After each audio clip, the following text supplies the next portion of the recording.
Hello दोस्तों, welcome to my YouTube channel A to Z medical GK. दोस्तों, आज कुछ सवाल लेकर हाजिर हुए हैं और सभी के सवाल हैं जितने भी डी फार्मा फाइनल ईयर में एग्ज़ाम दिए थे जून में या फर्स्ट ईयर का एग्ज़ाम दिए थे और उसका रिजल्ट आ चुका है। बहुत लोग का बैक लगा है, तो बहुत से सवाल हैं। जैसे कि आप यूँ मान लीजिए कि ईयर बैक कब लगता है। ये भी एक सवाल बहुत ही ज़्यादा इम्पोर्टेंट सवाल है। डी फार्मा चाहे फर्स्ट ईयर हो सेकेंड ईयर हो, दोनों के लिए ये वीडियो बहुत ही खास होने वाला है। और ईयर बैक कब लगता है, कितने सब्जेक्ट में बैक रहेगा तो ईयर बैक लगेगा और कितने सब्जेक्ट में नहीं रहेगा तो ईयर बैक नहीं लगेगा। इसका भी सवाल का जवाब, क्योंकि सभी सवालों का जवाब आपको इस वीडियो के अंदर मिलेगा, ठीक है। और दूसरा सवाल है कि स्पेशल बैक किसको देना है। अगर आपका बैक लगा है तो स्पेशल बैक किसको देना है और किसको नहीं देना है, कितने सब्जेक्ट में बैक रहेगा तो स्पेशल बैक देना है। और ये भी है कि क्या 3 सब्जेक्ट बैक वाले स्पेशल बैक दे सकते हैं या नहीं दे सकते हैं, ठीक है। स्पेशल बैक दे सकते हैं या नहीं दे सकते हैं। इस सवाल का भी जवाब आपको इस वीडियो के अंदर पूरे डिटेल्स में दूंगा, पूरे आराम से, पूरे अच्छा से समझा कर दूंगा। आपको एकदम बिल्कुल क्लियर हो जाएगा, कोई भी क्वेश्चन का आपको आंसर मिलेगा। और स्पेशल बैक का, ठीक है, जो स्पेशल बैक है उसका फॉर्म कब आएगा, मैं बिल्कुल आपको बताऊंगा कि इसका फॉर्म कब आएगा और कैसे फिल करेंगे। इसका भी वीडियो आपको मिल जाएगा। और दूसरे की बात करें तो क्या इन्वायरमेंटल जो सब्जेक्ट है डिजास्टर, इन्वायरमेंटल एजुकेशन डिजास्टर होता है जो कि सेकेंड ईयर में होता है, फाइनल ईयर में होता है डी फार्मा के, तो उसमें अगर बैक होने पर क्या ईयर बैक होता है या ईयर बैक लगता है या नहीं लगता है, या सिर्फ बैक देना है। सभी सवालों का सभी सवालों का जवाब आपको इस वीडियो में मिलेगा। बस आप वीडियो को लास्ट तक देखिए। आपके जो भी कॉन्सेप्ट है ना, ठीक है दोस्तों, सारे जो क्वेश्चन है ना, सारे क्वेश्चन का जो डाउट आपको क्लियर इस वीडियो के अंदर कर दूंगा और पूरे अच्छे तरीके से आपका डाउट क्लियर हो जाएगा, ठीक है। सबसे पहले पहले सवाल की तरफ चलते हैं कि ईयर बैग कब लगता है। जी हाँ, ईयर बैग कब लगता है, ईयर बैग कब लगता है डी फार्मा में। तो सबसे पहली बात है कि फर्स्ट ईयर में अगर 2 बैक है किसी भी सब्जेक्ट में, ठीक है, आप फाइनल ईयर में हैं और आपका फर्स्ट ईयर में 2 बैक है किसी भी सब्जेक्ट में हो, लेकिन 2 बैक है, और सेकेंड ईयर में भी आपका 1 बैक आ गया किसी भी सब्जेक्ट में, तो आपका टोटल कितने हो गए, 3 बैक हो गए, टोटल 3 बैक हो गए। तो वो भी किसी भी सब्जेक्ट में, तो ईयर बैक हो जाएगा, ठीक है। आपने फर्स्ट ईयर में एग्ज़ाम दिया पिछली बार और उसमें 2 बैक था, और सेकेंड ईयर का इस जून में दिए हैं, इसका रिजल्ट आया तो इसमें भी 1 बैक लग गया और वो 2 बैक है। तो 3 बैक अगर होते हैं, आपके टोटल 3 बैक होते हैं किसी भी सब्जेक्ट में हो, तो आपका ईयर बैक लग जाएगा, ठीक है। ये कॉन्सेप्ट क्लियर, इस क्वेश्चन का आंसर। और अब देखते हैं, और एक और भी हो सकता है कि जैसे फर्स्ट ईयर में सिर्फ 1 ही बैक है, ठीक है। फर्स्ट ईयर में 2 बैक नहीं था, 1 बैक है किसी भी सब्जेक्ट में, और सेकेंड ईयर में 2 बैक हो गए किसी भी सब्जेक्ट में, ठीक है। तो इस तरह भी मिलाकर 3 बैक हो गए, तो टोटल आपके 3 बैक हो गए, वो भी किसी सब्जेक्ट में।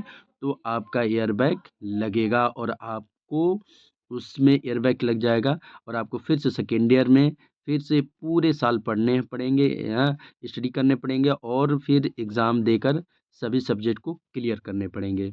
ये एक हो गया। एक और ईयर बैक लगने के चांसेस होते हैं, ईयर बैक कब लगता है अब उसको भी देख लेते हैं। ईयर बैक कब लगता है, एक ये हो भी सकता है जैसे कि, या सिर्फ फर्स्ट ईयर में 3 बैक हैं तो किसी भी सब्जेक्ट में तो फिर आप प्रमोट नहीं होंगे, ईयर बैक होगा, ठीक है।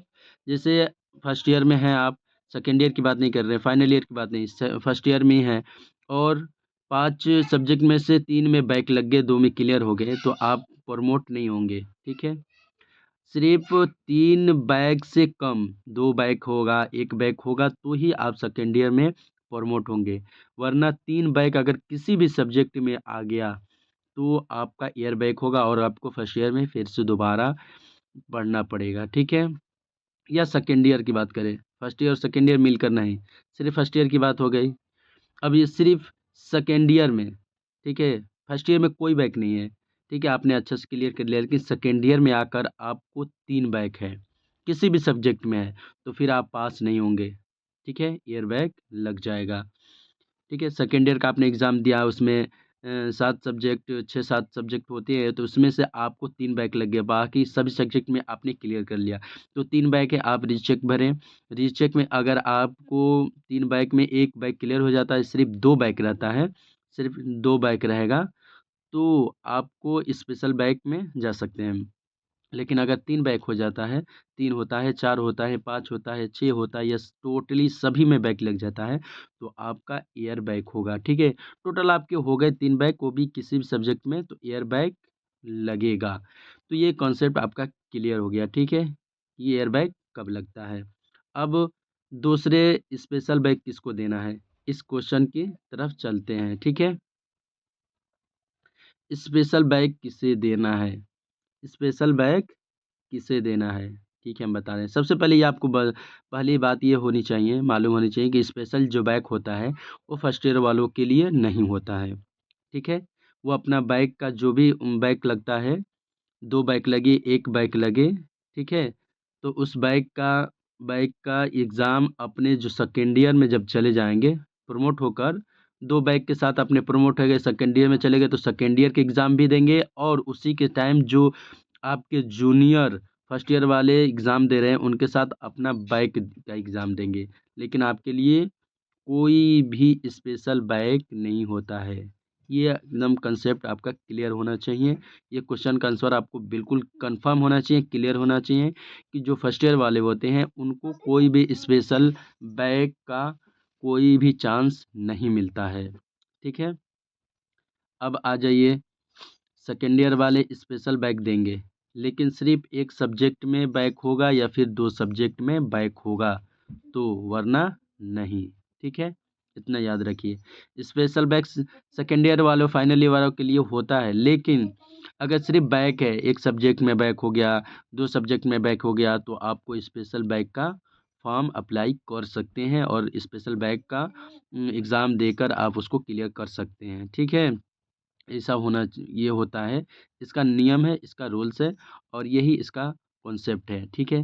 कुछ लोग ये समझते हैं कि सेकेंड ईयर में 2 बैक हैं, कुछ होते हैं, कुछ लोग ऐसे समझते हैं, दिमाग में डाउट रहता है, उन लोग के लिए भी मैं क्लियर कर दूँ कि सेकेंड ईयर में सिर्फ 2 बैक है, तो इसका स्पेशल बैक दे देंगे, और फर्स्ट ईयर में जो 1 बैक था, उसका साल में जो ईयरली एग्ज़ाम होता है, उसमें दे देंगे। तो ऐसा कुछ नहीं है।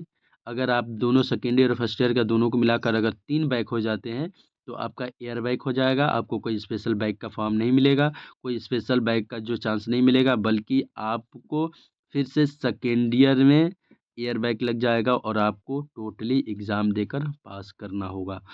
तो ये क्वेश्चन का आंसर आपको मिल गया होगा कि स्पेशल बैच किसको देना है। तो एक बार फिर से मैं बता दूँ आपको कि जो स्पेशल है फर्स्ट ईयर वालों के लिए नहीं है, वो सेकेंड ईयर वालों के लिए है। ओके, चलिए अब अगला क्वेश्चन था कि स्पेशल बैच का फॉर्म कब आएगा। तो प्यारे दोस्तों, आप तैयारी जारी रखिए। ठीक है? आप तैयारी जारी रखिए। बिल्कुल, तैयारी रुकनी नहीं चाहिए। अगर स्पेशल 1 या 2 में बैक है, तो स्पेशल बैक का आप उस सब्जेक्ट का अच्छा से स्टडी कीजिए, क्योंकि आपने एक बार मौका को गँवा चुके हैं, तो दोबारा पूरी तैयारी के साथ आपको एग्ज़ाम में बैठना पड़ेगा। और स्पेशल बैक का फॉर्म कब आ जाए, कोई ठीक नहीं, क्योंकि बीटीई यूपी का हर फैसला कब आता है और कब बदल जाता है, इसका कोई ठीक नहीं होता है। आप तैयारी रखिए, क्योंकि स्पेशल बैक का फार्म हो सकता है कि दिसंबर के फर्स्ट वीक में फार्म आ जाए, और हमें जहाँ तक लगता है 25 नवंबर के बाद आने वाला था, लेकिन अभी कोई सूचना नहीं है, लेकिन 1-2 दिन के अंदर आ जाए। हमें लगता है कि दिसंबर के फर्स्ट वीक में फार्म आएगा और अप्लाई होगा, और आपको नया डेट भी मिलेगा एग्ज़ाम का। तो इसलिए थोड़ा-सा आप तैयारी में रहें, फिर देखिए अच्छा से आपका एग्ज़ाम क्लियर हो जाएगा और आप फर्स्ट डिवीज़न में आएँगे। बस तैयारी रखिए, अपना स्टडी जारी रखिए। और लास्ट जो क्वेश्चन है कि क्या एनवायरमेंटल में, ठीक है, क्या एनवायरमेंटल में जो सब्जेक्ट है उसमें बैक होने पे एयर बैक होता है? बहुत से हमारे दोस्तों ने और बहुत से हमारे कमेंट बॉक्स में उन्होंने कमेंट्स कर रहा था कि नहीं, एनवायरमेंटल एजुकेशन डिजास्टर जो सब्जेक्ट है, अगर उसमें बैक लगता है तो एयर बैक होगा। ऐसा बिल्कुल भी नहीं है। इस सब्जेक्ट में पास होना बिल्कुल कंपल्सरी है। ठीक है? और जहाँ तक मेरी उम्मीद है, और आप लोगों ने देखा होगा कि बहुत ही कम कॉलेज के अंदर इस सब्जेक्ट की क्लास चलती है। ठीक है। हमारे भी कॉलेज में बहुत ही कम क्लास चला था, कभी चलता था कभी नहीं चलता था। इस पे कोई भी टीचर कोई भी प्रिंसिपल इस पे ध्यान नहीं देते थे और बहुत ही ज़्यादा ये इस पे लापरवाही होती है इन्वायरमेंटल में। बाकी की हर एक सब्जेक्ट की क्लास रेगुलर चलती थी, बट इस सब्जेक्ट की क्लासेस रेगुलर नहीं चलती थी, कभी होती थी कभी नहीं होती थी, किस पे फोकस नहीं देते हैं। बट हर एक कॉलेज में ऐसा होना चाहिए कि इन्वायरमेंटल का भी क्लास चलना चाहिए अच्छा से, क्योंकि इसमें भी बच्चों का बहुत ज़्यादा बैक लगता है। हमारे जो क्लासमेट थे उन लोगों का भी बहुत ज़्यादा बैक लगा था इसमें, और उन्होंने स्पेशल बैक में तो ये रीचेक में क्लियर किया था। तो अगर इन्वायरमेंटल सब्जेक्ट में बैक लगता है तो सिर्फ बैक होगा, ठीक है, एयर बैक नहीं होगा। ये कॉन्सेप्ट आपका क्लियर होना चाहिए, इस क्वेश्चन का आंसर आपको बिल्कुल कंफर्म होना चाहिए। ठीक है, इन्वायरमेंटल सब्जेक्ट में बैक लगता है तो सिर्फ बैक होगा, ना कि आपका एयर बैक होगा। ठीक है, एयर बैक नहीं होगा, और आपको स्पेशल बैक में इसका एग्ज़ाम देकर आप क्लियर कर सकते हैं। ओके, तो दोस्तों मैं उम्मीद करता हूँ कि मैंने सभी सवालों का सही जवाब देने की पूरी कोशिश किया। अगर आपको कोई इसमें कमी दिखता है तो आप भी कमेंट कर सकते हैं, और कोई भी आपको प्रॉब्लम हो तो आप कमेंट करें, मैं पूरी कोशिश करूँगा आपके उस क्वेश्चन का आंसर देने के लिए। Okay, thank you so much. फिर मिलते हैं अगले नए एक अच्छे वीडियो को लेकर, तब तक के लिए जय हिंद, जय भारत।